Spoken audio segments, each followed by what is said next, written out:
దైవ మర్మములు సహోదరుడు భక్త సింగ్ గారి అనుభవంలో దేవుడు ఆయనకు బయలుపరిచిన మర్మములను అనుదినము పంచుకొనుట.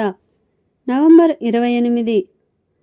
సమాధానపరచువారు ధన్యులు, వారు దేవుని కుమారులనబడుదురు. మత్తయి సువార్త 5వ అధ్యాయము 9వ వచనము. స్వాభావికముగా మనమందరము దేవుని శత్రువులమే. మనము తిరిగి జన్మించినప్పుడు దేవుని బిడ్డలమైతిమి. లోకస్తులు దేవునికి మనకు కూడా శత్రువులయ్యున్నారు. నీవు తిరిగి జన్మించగా సమాధానపరచువాడవగుదువు. నీ ద్వారా దేవుని శత్రువులు ఆయన మిత్రులగుదురు. దేవుని బిడ్డవైనందువలన ఈ పరిచర్య నీకొక ఆధిక్యతగా ఇవ్వబడి ఉన్నది. దేవుడు నన్ను తన సేవకు పిలిచినప్పుడు ఒక సాకు తర్వాత నీకొక సాకు చెప్పుచుంటిని. నా ఉద్యోగము ద్వారా డబ్బు ద్వారా ఆయనను సేవించగలను అనుచు 2 సంవత్సరముల పర్యంతము ఈ విధముగా పోరాడుచుంటిని. నా డబ్బు అంతయు నీకే ఇచ్చివేయుదును అని ప్రమాణము చేయుచున్నాను. నేను ఉపయోగించుకొనుటకు కాని నా అవసరతలకు కాని ఆ డబ్బు నాకు వద్దు. నీవే అంతయును తీసుకొనుము. నన్ను బోధకునిగా మాత్రము చేయవద్దని నిన్ను బ్రతిమాలుకొనుచున్నాను. నేను బోధలు చేయలేను అని అంటిని. నీ డబ్బు నాకు అవసరము లేదు, నాకు నీవే కావలెను అని దేవుడనెను. చిట్ట చివరకు 1932వ సంవత్సరము ఏప్రిల్ మాసమందు ఆయనకు లోబడితిని. దేవునికి స్తోత్రము.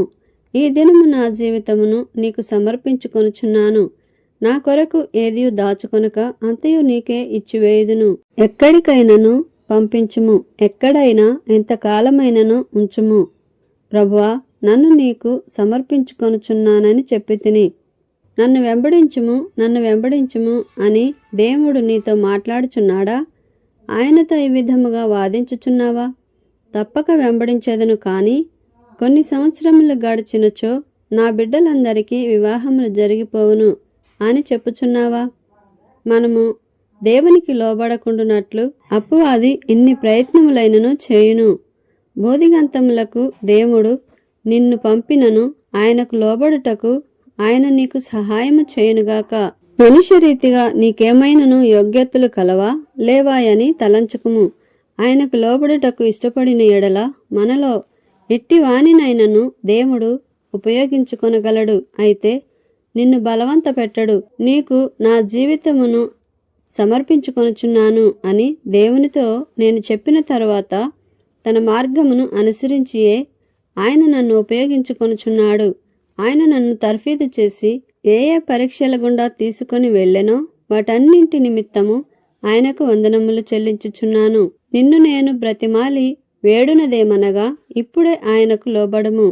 నా జీవితమును అంగీకరించి నీ చిత్త ప్రకారము నన్ను ఉపయోగించుకొనుము అని ఆయనతో చెప్పుము.